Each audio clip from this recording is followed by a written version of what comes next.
Your lecturer is Andrew R. Wilson. Dr. Wilson is a professor of strategy and policy at the U.S. Naval War College. He holds a Ph.D. in history and East Asian languages from Harvard University. Dr. Wilson's books include The Chinese in the Caribbean and Ambition and Identity, Chinese Merchant Elites in Colonial Manila, 1880 to 1916. He has spoken at numerous military colleges and civilian universities across the United States and around the world, and he has appeared on History and National Public Radio.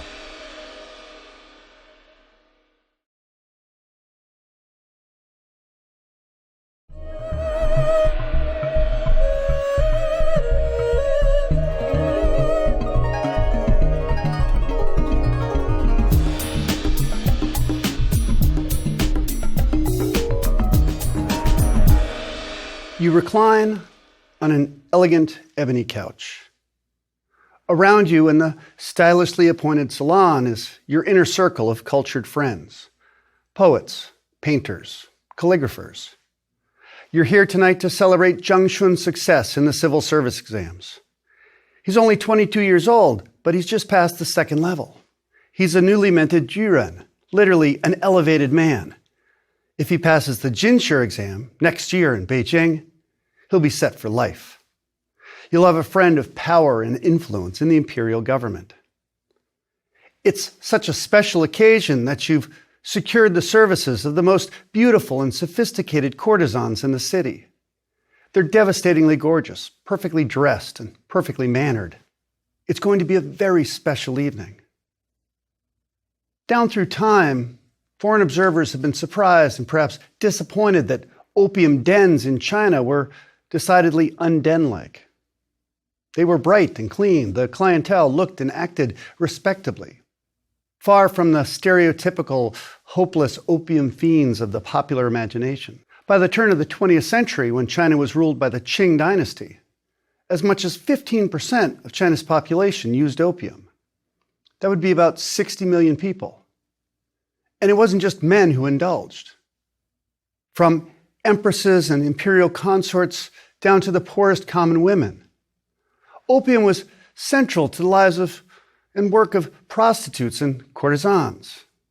Among female factory workers and food stall operators, opium smoking was a legitimate social pastime, a way to bond and to escape. The original source for most of this opium was India. Once 18th century British colonial authorities discovered that high-quality, potent Patna opium and cheap Malwa opium were popular in China, they promoted poppy cultivation and opium production. Meanwhile, social and economic trends within China itself created a large and growing market for the drug, long before the Indian opium juggernaut came online. For all of opium's allure and some significant medical benefits, it can be highly addictive. And as with all addictions, personal tragedy and social disruption come in addiction's wake. Consequently, among China's 60 million users, there must have been hundreds of thousands of addicts at any one time.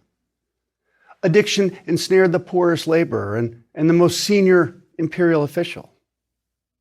Some addicts were estranged from their families and became part of a floating underclass that unnerved imperial officials. But that's not you. You're leaning on your right hip. You hold an exquisite cloisonné pipe with silver filigree.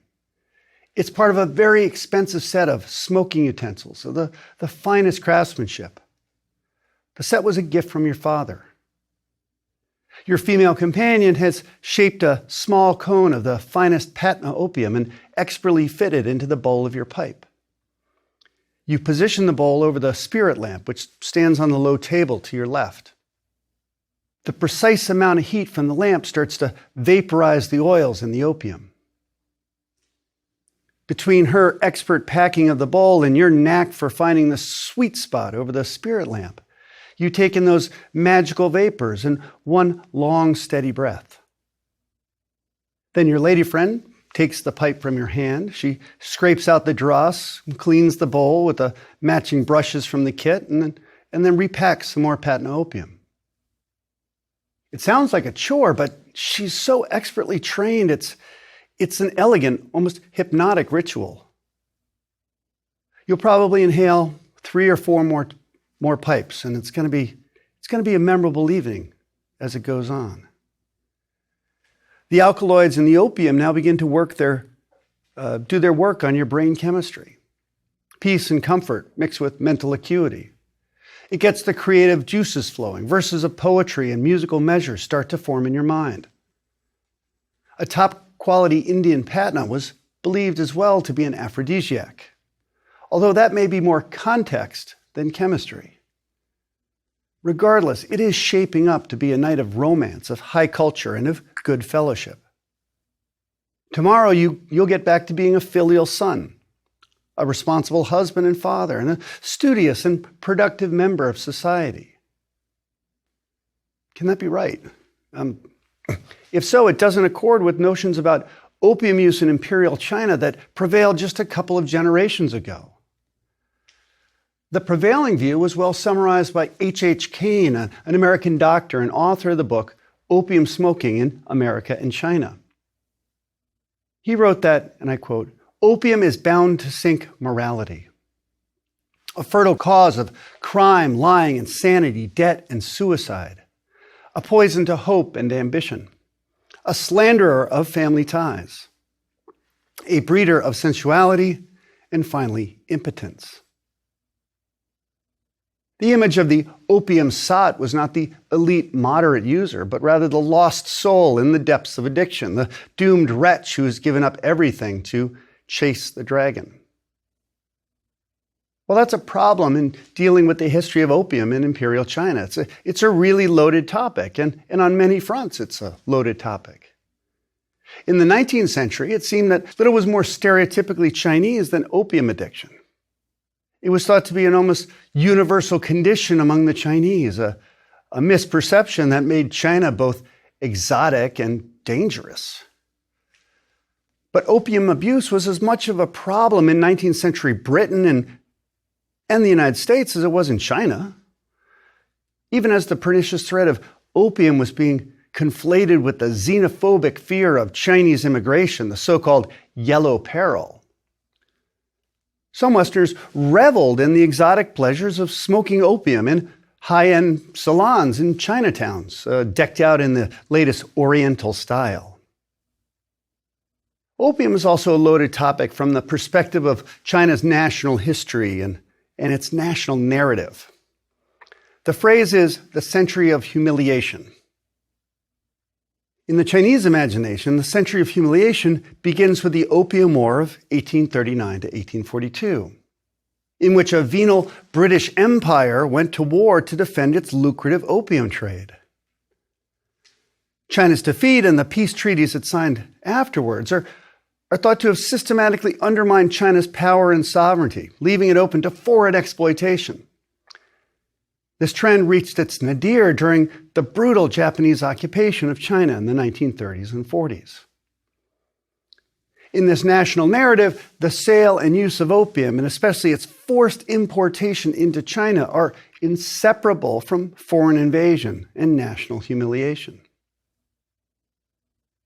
But today, I'm going to chart a course through this historical minefield and offer a less charged discussion on opium's place in Imperial China. Truth in advertising, I have experience with opiates. Every lecture in this course was prepared and delivered while I was under the influence of opiates. I'm a cancer survivor, and I am incredibly fortunate. I'm completely cured. But the cure, the surgery and the chemotherapy that scrambled my nervous system, well, they left me in a lot of pain. To this point, it's only opiates that have worked for me. Today, though, a certain narcophobia inclines many of us to look at opiates as pretty much just a social scourge, assume that every user is soon to be a hopelessly self-destructive addict. But historically, most opium users in general, and in China specifically, were moderate and occasional users. We also need to realize that opium can be a very useful drug, and not just as a painkiller. It was especially useful in a world without ready access to advanced medical care.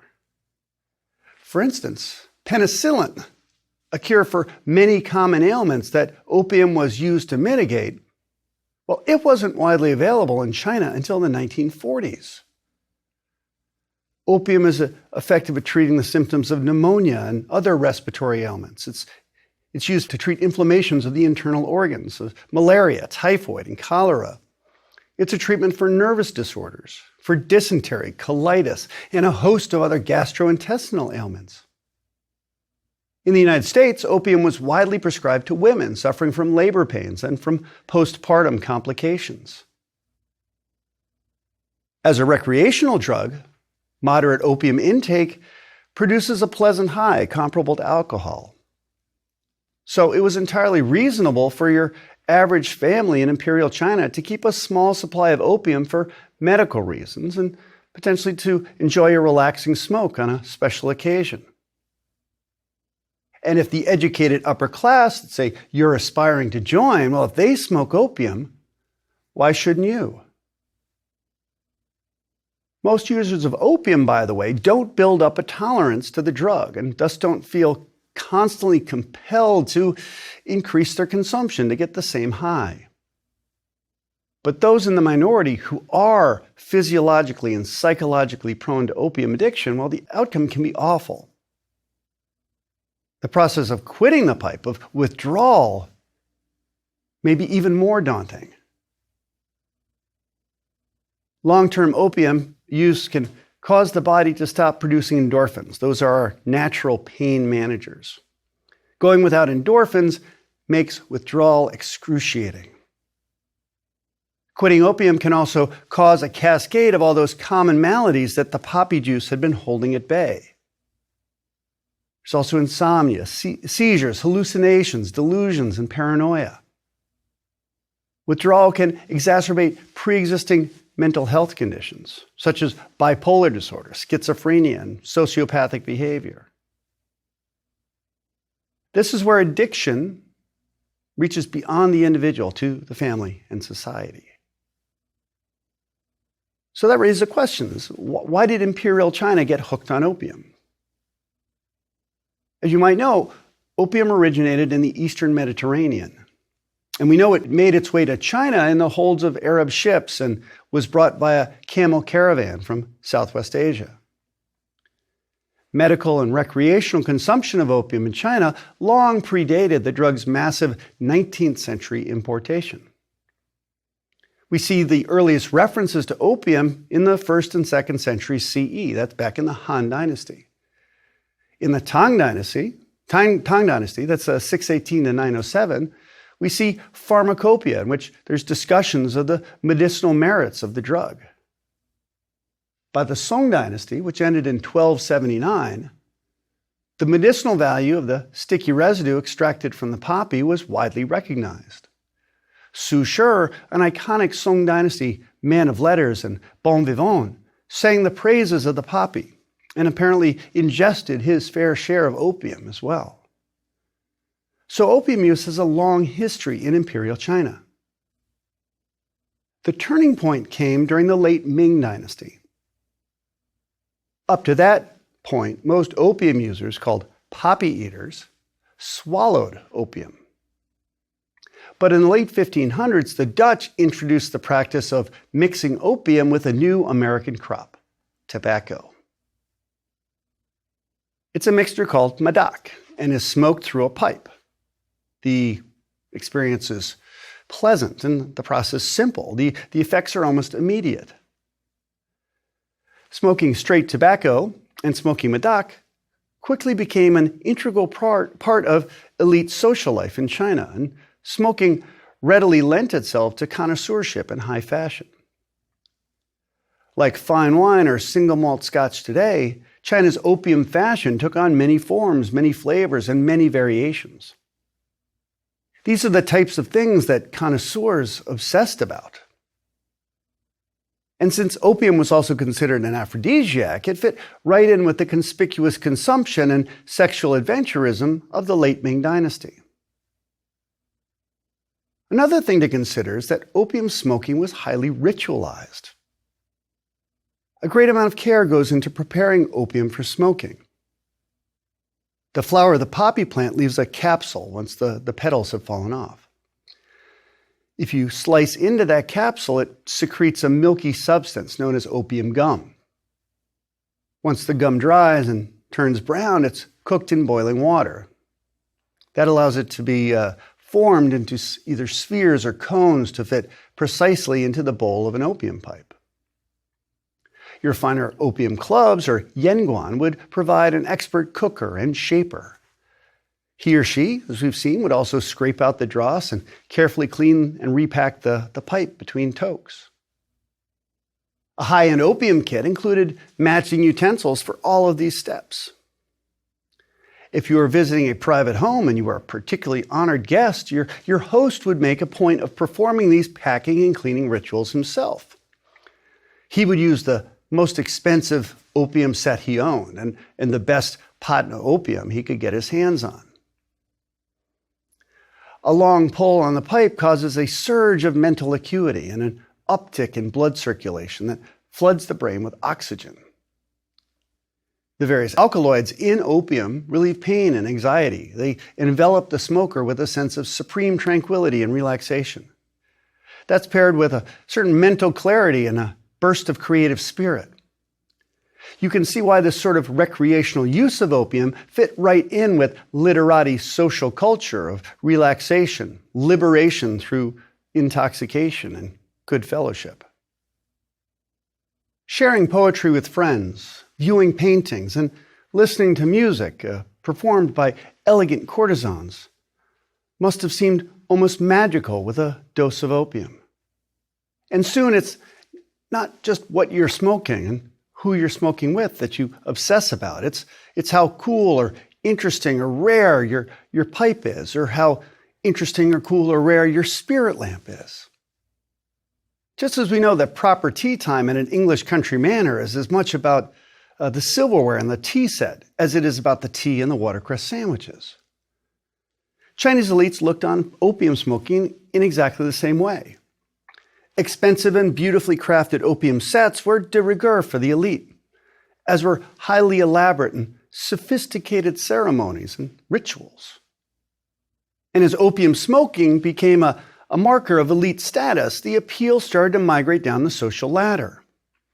As a result, the late Ming period marked the beginning of China's long love affair with smoking and with smoking culture, beginning with pipe tobacco and madak in the 16th, 18th centuries, adding to that the smoking of pure opium in the 19th century, and most definitely cigarettes in the 20th and 21st centuries. In the 16th century, the government of the Ming Dynasty started to tax medicinal opium sales. It would prove to be a steady and lucrative source of revenue. The Qing Dynasty that followed the Ming had a much more schizophrenic opium policy.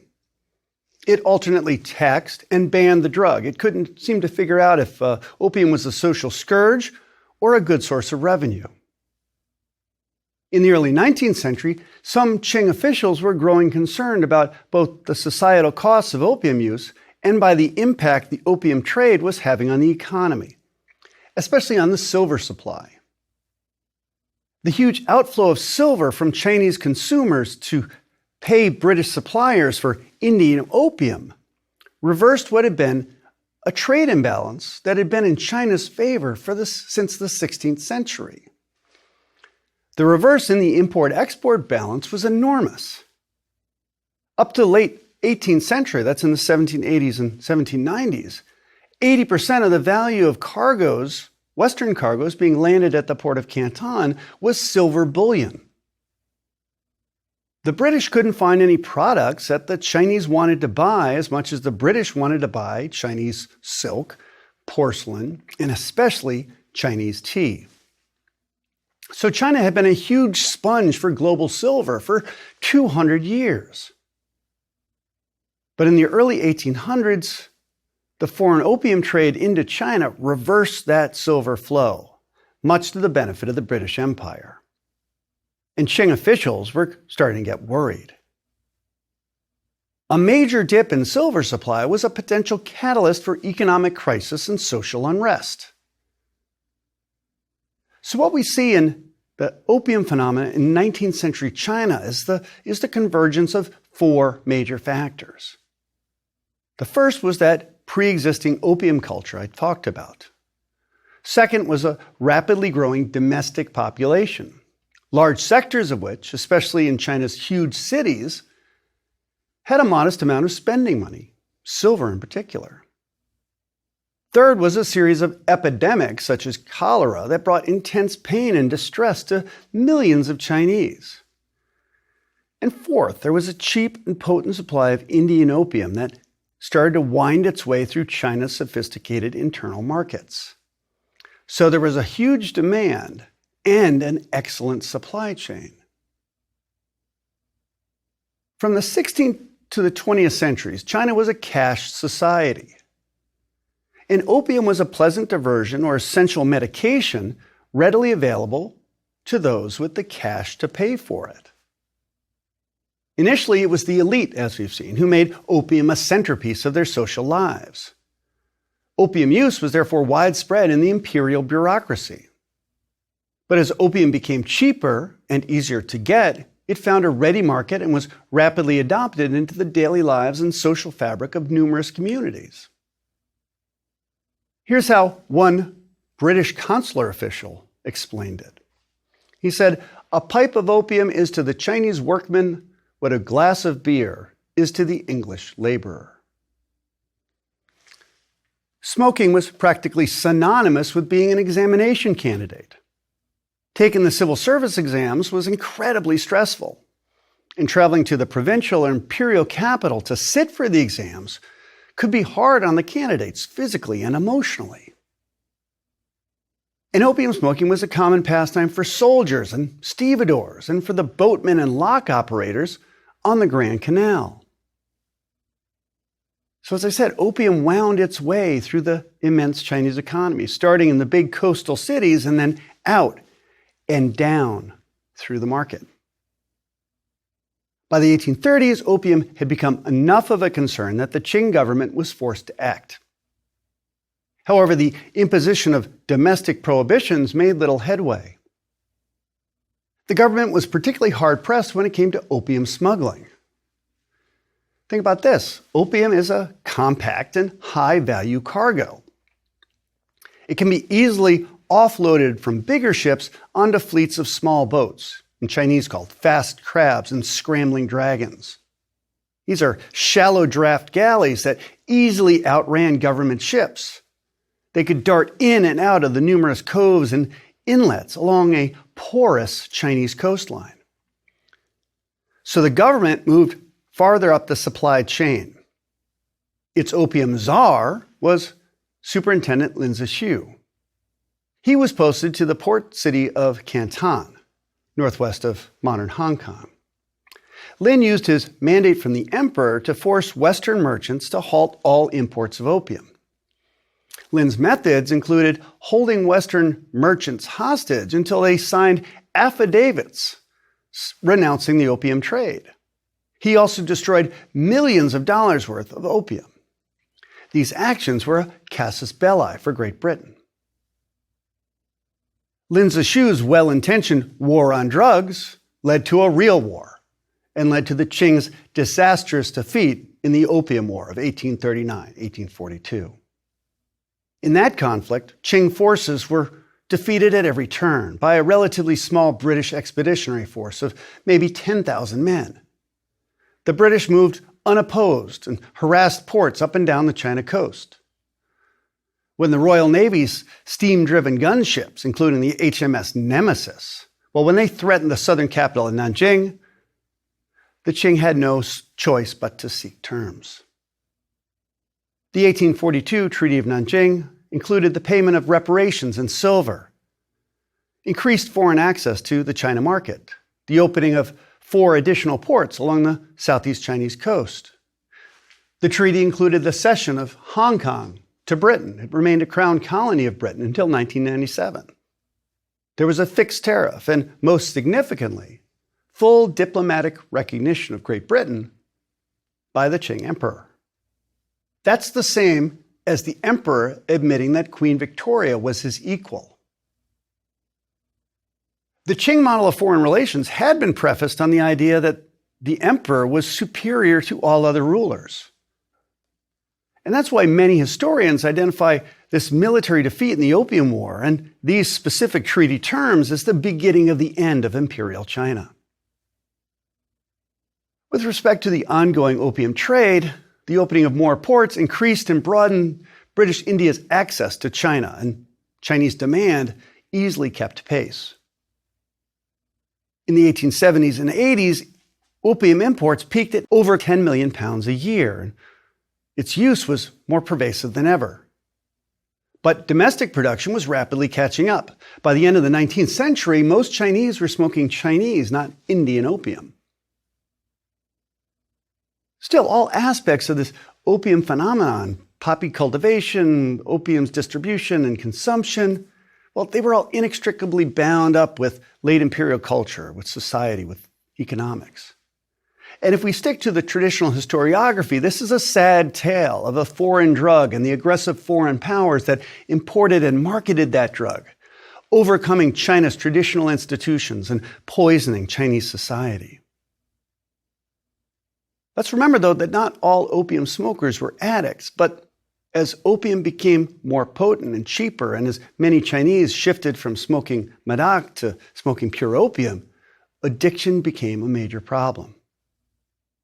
At the turn of the 20th century, the opium wretch who'd ruined himself and his family by chasing the dragon, well, he'd become a stock character in Chinese fiction and drama, much like the stereotypical drunk or junkie in our own popular culture. The Qing dynasty was also having trouble meeting expenses, and not just war reparations to Britain. Tax revenues were down, while at the same time the dynasty faced massive internal rebellions and mounting costs of modernizing its civil institutions and its military. And since opium smoking was especially prevalent at the Qing court, in the provincial and local bureaucracies, and among soldiers, fiscal problems were compounded by the debilitating effects of a drug on effective governance and on national defense. Two things the Qing dynasty desperately needed. If all that wasn't bad enough, domestic poppy cultivation, like cotton and tobacco, proved to be such a lucrative cash crop that it crowded out grain, maize, and sweet potatoes. That made rural society less resistant to famine. And when the Qing dynasty, the last to rule China, fell in 1911, the political vacuum was filled by warlords who controlled large swaths of territory. They saw opium as a revenue source for their private fiefdoms and personal armies. The peasants under their rule were often forced to grow poppies at the expense of food crops. Like Afghanistan today, post-imperial China was a narco-state. In the 1930s, the Japanese army used opium profits to fund their brutal occupation of eastern China. Opium was inextricably tied to a wider national crisis in post-imperial China, a crisis defined by political fragmentation, civil war, and foreign invasion. It was only with the communist consolidation of power in the 1950s and 60s that opium cultivation and consumption were largely eliminated. But even then, it took the totalitarian regime's extensive use of terror and coercion. Still, the eradication of opium was considered a signal achievement of the Chinese Communist Party, a marker that the Chinese people had shaken off the shackles of imperialism. But the subject of opium remains highly charged in China today. In November 2010, British Prime Minister David Cameron visited China. The trip coincided with the British Commonwealth's Remembrance Day, marking the end of World War I. Cameron and his entourage wore red poppy lapel pins to mark Remembrance Day. Many Chinese took that innocent gaffe as a grave insult.